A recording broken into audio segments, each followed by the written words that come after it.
Wow, that was cute. Hello everyone, my name is Reggie and welcome to my channel. Today I will be sharing with you the books I meant to read in 2018. This is a video I've been doing on my channel for the last few years, actually. Basically, if the title isn't self-explanatory, in this video I'll be talking about the books that I should have read in the previous year, 2018, meant to read in 2018, and just didn't get around to because there's so many books and not enough time for them all. I think there are 10 books on this list. Technically I could put like 60 books on this list, but we're not going that wild with it. We're gonna do 10. I'm gonna start off with a book that is the only one on the list that I think I have a decent excuse for, and that is Saga Volume 9. This is a graphic novel by Brian K. Vaughan and Fiona Staples. This came out towards the end of the year, so excuse number one. Hasn't been out too long, but it's short, so that's not really an excuse. The excuse is I wanted to reread volumes 1 through 8 before reading this, and I just didn't get the chance to do that. I think that makes it a little bit better. Saga is a space opera comic book graphic novel series, whatever you would like to call it, about a couple who come from different species, different sides of a warring planet. They come together, fall in love, have a child, and then have to go on the run because no one wants them to have a child because war. Next up we have Midnight at the Electric by Jodi Lynn Anderson. I've been meaning to read this book since it came out in like 2017. Haven't done it yet. Jodi Lynn Anderson wrote one of my favorite books ever, which is Tiger Lily, and so I was so here for it. I started this book. I got like a third of the way into it, and I never continued on. I just had to return it to the library and never checked it out again. Midnight at the Electric is a book that's kind of told in waves. So our first story follows a girl in the future who is going to space. Before she goes to space, she reads a letter from the past. In that person's letter from the past, they read a letter from the past. So it's 3 different stories following these 3 different women. Next up, we have The Seven Husbands of Evelyn Hugo by Taylor Jenkins Reid. Yep. Haven't read this book yet.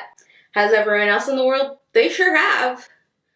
This book is about a starlet at the end of her career hiring a reporter to do a tell-all story. So it's basically us getting flashbacks and her story being told. Next up, we have TheDarkest Legacy by Alexandra Bracken. This one I kind of have an excuse for, but again, it's not very good.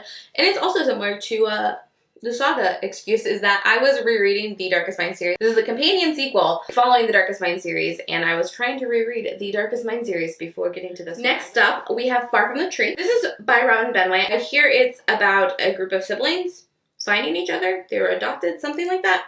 I don't know, just heard it's great. Sounds like something I would be interested in. Sorry, I can't really tell you that much more about it. We also have The Astonishing Color of After by Emily X. Arpan, I believe. This is a book about a young girl whose mother commits suicide, passes away. In this, there's a magical realism aspect because she believes her mom, like, was reincarnated into a bird, I think. Next up, we have Tess on the Road. This is by Rachel Hartman, who is the author of the Seraphina duology, which I love so much. This is a companion sequel which follows Seraphina's half-sister, I think, named Tess, and I really need to read it. But I did get an audiobook copy of this, so hopefully I'll be able to read it soon. Next up, we have An Absolutely Remarkable Thing by Hank Green. I bought this book, which, as many of you probably know, is not a thing I do too often, so obviously I was pretty hyped for it.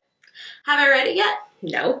This is Hank Green's debut novel, and this follows a girl who finds like this creature on the side of the street, doesn't really know what it is, decides to take a video of it. Video goes viral, and so it's a sci-fi story about those things that she vlogged and saw and what they are and what they mean, but also an exploration of her and like internet fame and things like that, and that just sounds great. We have 2 more on this list. We'll start off with one that's actually probably the most shameful on this list, but we're not gonna call it the most shameful. It's gonna be the second most shameful. This is the second most shameful book on this list though, and it's How to Make a Wish by Ashley Herring Blake. It's most shameful because it was like on 7 out of 12 TBRs I posted this year, and I still didn't read it. This is a book I want to read so badly, and I can't even describe to you appropriately now because it's been so long since I first heard the synopsis that I couldn't even tell you what it's about properly. I know it has a side character who is biracial. I've heard the biracial rep is good.